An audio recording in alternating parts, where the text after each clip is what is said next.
Guys, हम लोग अपने सॉलिड प्रिंसिपल के सीरीज को आगे बढ़ा रहे हैं। ठीक है, तो अभी तक हमने सॉलिड प्रिंसिपल के S for single responsibility principle and O for open close principle के बारे में जाना। अब हम लोग L for Liskov substitution principle के बारे में जानेंगे। ये जो है बहुत इंपॉर्टेंट प्रिंसिपल है और ये इंटरव्यूज में भी बहुत पूछा जाता है। ठीक है, तो ध्यान से समझिएगा। अब इसमें क्या होता है, Liskov substitution principle says that the object of a derived class should be able to replace the object of a base class without bringing any error in the system or modifying the behavior of a base class. ठीक है, तो आपको समझ में आया? नहीं आया तो फिर से मैं बताता हूँ। ये बोल रहा है कि जो आपका डिराइव्ड क्लास, एक बेस क्लास होता है, एक डिराइव क्लास होता है। ठीक है, तो जो आपका बेस डिराइव क्लास का जो ऑब्जेक्ट है ना, वो बेस क्लास के ऑब्जेक्ट को रिप्लेस करे विदाउट कोई एरर या फिर विदाउट मॉडिफाइंग कोई विदाउट मॉडिफाइंग द बिहेवियर इसका बेस क्लास का। ठीक है, सिंपल भाषा में child class object should be able to replace parent class object without compromising application integrity. और उससे भी ज्यादा सिंपल लैंग्वेज में अगर मैं समझाऊं तो when we have parent child relationship, जब भी हमारे पास पेरेंट चाइल्ड का रिलेशनशिप होता है, यानी कि इनहेरिटेंस रिलेशनशिप होता है बिटवीन टू क्लास, तब क्या होता है कि if we successfully replace object या फिर instance of a parent class, अगर हम ऑब्जेक्ट या फिर इंस्टेंस पेरेंट क्लास का जो इंस्टेंस है या फिर ऑब्जेक्ट है उसको हम सक्सेसफुली रिप्लेस कर पाए किससे, चाइल्ड क्लास के ऑब्जेक्ट या इंस्टेंस से, विदाउट अफेक्टिंग जो आपका बेस क्लास का जो पहले से जो बिहेवियर था, जो वो काम करता था, बिना उसको इफेक्ट किए। ठीक है, तो ये लिस्कोव सब्स्टिट्यूशन प्रिंसिपल कहलाता है। ठीक है, अब इसको एक और लैंग्वेज में आपको समझाता हूँ। ये मैं आपको मल्टीपल लैंग्वेज में इसलिए लेके आया हूं ताकि आपको अच्छे से समझ में आए। अब इफ समथिंग टेल्स यू, अगर कुछ आपको कहता है कि how to take care of a group of things, how to take care of a group of things, it should still work if you are dealing with more specific things from that group. ठीक है, suppose कीजिए कि आप लोग आपके पास instruction manual है किसका, parrot जो होती है ना, चिड़िया, तो पैरेट तोता, पैरेट के इंस्ट्रक्शन का आपके पास मैनुअल है। ठीक है, तो वो मैनुअल आपका जो जनरल बर्ड केयर मैनुअल होता है ना, उसमें भी ये लगभग वो मैनुअल फिट आएगा। क्यों? क्योंकि पैरेट भी जो है आपका बर्ड का टाइप ही है ना। तो आपका यहाँ पे बेस हो गया आपका पैरेट, सॉरी बेस हो गया आपका बर्ड, और आपका जो पैरेट है चाइल्ड, यानी कि चाइल्ड, तो चाइल्ड के ऑब्जेक्ट है, बर्ड के ऑब्जेक्ट को रिप्लेस कर दिया, अब without affecting the behaviour of bird class, यानी कि बेस क्लास। ठीक है, अब इसको समझने के लिए मैं कुछ एग्जांपल्स लेके आया हूँ। इमेजिन करो कि आपके पास एक रिमोट रिमोट कंट्रोल टॉय है। ठीक है, बहुत सारे टॉयज हैं, एक रिमोट कंट्रोल है जो कि बहुत सारे टॉयज के लिए है। तो आपको ये इस बात का मेक श्योर करना है कि जब भी आप जो है उस टॉय को न्यू टॉय से आप रिप्लेस करें, ठीक है, तो सेम रिमोट जो आप यूज कर रहे थे पहले वाले टॉय के लिए, वो उसी तरीके से काम करे जो काम करे दूसरे टॉय के लिए भी, जो कि जिस तरीके से वो पहले पहले वाले टॉय के लिए काम कर रहा था। ठीक है, ठीक है, अब मैं आपको प्रोग्राम दिखाता हूँ तो आपको समझ में ज्यादा आएगा। हमारे पास एक क्लास है रिमोट कंट्रोल नाम से। ठीक है, उसके अंदर मैंने एक मेथड बनाया है प्ले विथ टॉय। ठीक है, उसके अंदर टॉय डॉट प्ले। अब फिर मैंने क्लास बनाया टॉय नाम से। ठीक है, अब इस टॉय इसने क्या किया, इसने इसमें जो है मैंने एक वर्चुअल मेथड बनाया प्ले नाम का।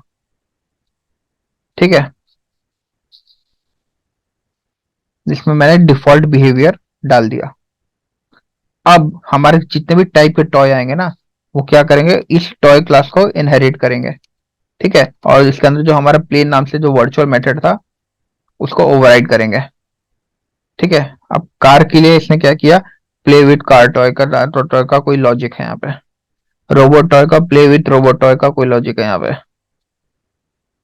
ठीक है, तो हम लोग क्या कर सकते हैं, you can replace a toy, toy को हम लोग रिप्लेस कर सकते हैं किससे, कार और कार टॉय से, या फिर रोबोट टॉय से।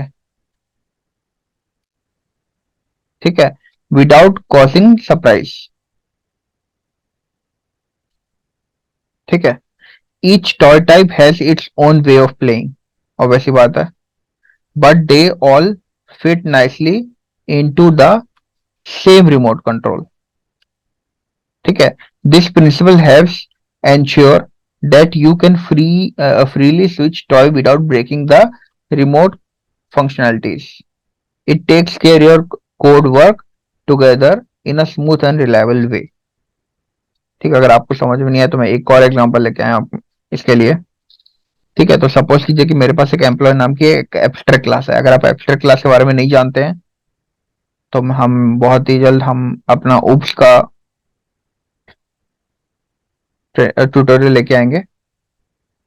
अगर आपको जल्दी चाहिए तो प्लीज कमेंट कीजिए, मैं अलग से वीडियोस बना के डाल दूंगा। ठीक है, तो सपोज कीजिए कि हमारे पास एक एम्प्लॉय नाम की एब्स्ट्रैक्ट क्लास है, उसके अंदर दो एब्स्ट्रैक्ट मेथड है।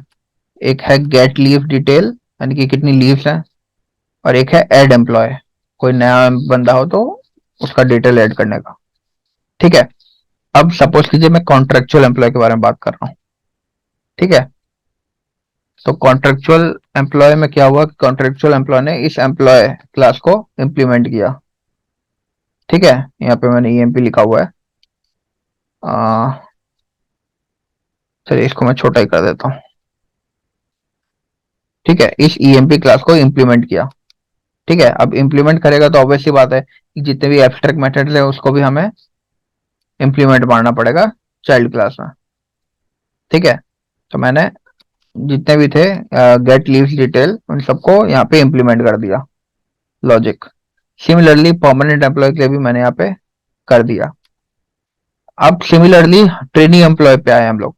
अब ट्रेनी एम्प्लॉय का क्या है कि ट्रेनी एम्प्लॉय सपोज कीजिए 2 या 3 महीने के लिए आता है हमारे कंपनी में, ट्रेनिंग की पोजीशन पे रहता है, तो तब तक उसको कोई लीव लेना अलाउड नहीं है। फिर भी हमें गेट लीव फंक्शनैलिटी को इंप्लीमेंट करना पड़ेगा यहाँ पे। ठीक है, अगर हम नहीं करेंगे तो ये एरर देगा। ठीक है, जैसे कि मैंने लिख रखा है, not trainee employee does not note trainee employee does not get any leaves, still we have to implement this. ठीक है, और एड एम्प्लॉय तो ये करेगा ही, ऑब्वियस सी बात है, कोई नया बंदा आया तो। ठीक है, अब इसमें क्या प्रॉब्लम थी कि अगर even if we don't leave we don't need leave method in trainee, still we need to implement it. So ये बहुत ही बैड डिजाइन हो गया, क्योंकि हमें जो चीज नहीं चाहिए उसे भी हमें इम्प्लीमेंट करना, बिल्कुल फोर्सफुली इम्प्लीमेंट करना पड़ रहा है। ठीक है, तो हमने इसका सॉल्यूशन निकाला कि इंस्टीड ऑफ क्रिएटिंग एक क्लास जिसमें दो ऑपरेशन है, तो हमने क्या किया कि हमने इंटरफेस यूज कर लिया हर एक काम के लिए। ठीक है, तो हमने एक आई एम पी नाम से एक एम्प्लॉय बनाया, एक इंटरफेस बनाया जहाँ पे एड एम्प्लॉय एक मेथड है। फिर हमने एक आई लीव नाम से एक इंटरफेस बनाया जिसमें गेट लीव डिटेल नाम से एक मेथड है।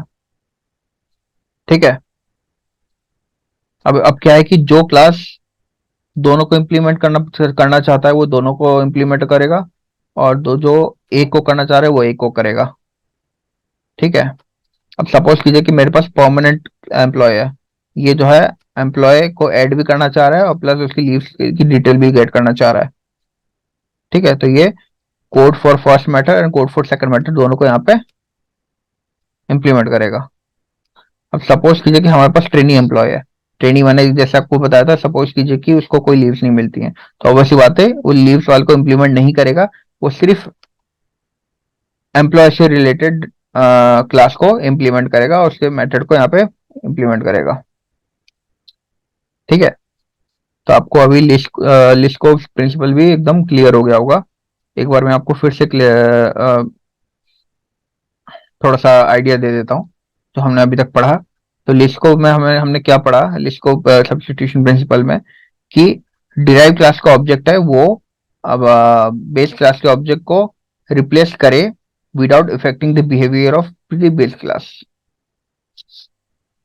ठीक है, तो हमने एस ओ एल तक पढ़ दिया। अब आने वाले वीडियोस में हम लोग पढ़ेंगे आई के बारे में। ठीक है,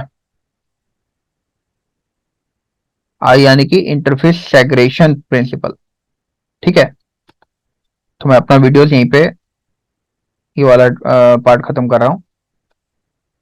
थैंक यू।